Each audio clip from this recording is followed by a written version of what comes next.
అంటే ఈ ఆందోళన మంచిదంటారా? అంటే ఎగ్జామ్స్ అని మీకు ఉదాహరణ, ఇప్పుడు ఎగ్జామ్ జరుగుతున్నాయి కాబట్టి ఒక ఉదాహరణ చెప్పాను మీకు. ఇలాగ ప్రతి దాని మీద కూడా మనకి ఒక ఆందోళన ఉంటూ ఉంటుంది. మనం ఏదైనా ఒక పనికి వెళ్ళినా, ఒక విషయం మీద ఆలోచన చేసినా జరుగుతుంది అంటారా? ఎంతవరకు అవుతుంది? మనము సొంతంగా ఆలోచన చేసినట్లయితే మన తల వెంటుక నలుపు కానీ తెలుపు కానీ చేయలేమండి. నిజమే, మనము పిల్లలు ఎలా చదువుతారని ఆందోళన ఉంటుంది, వాళ్ళు ఎలా పాస్ అవుతారని ఆందోళన ఉంటుంది. ఉంటే లేకుండా ఉండదు.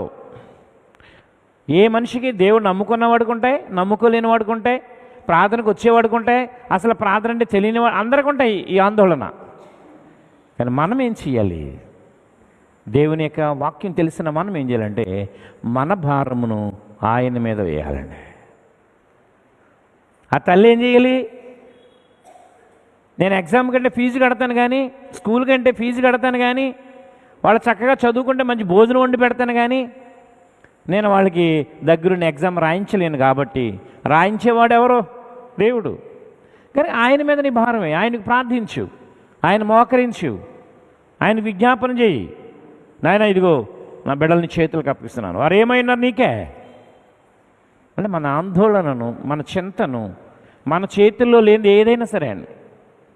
ఒక వ్యక్తి చాలా సీరియస్గా గుండెపోటు వచ్చేసింది. మన దిగమర్తి శ్యాంబాబు గారికి హార్ట్ అటాక్ వచ్చింది.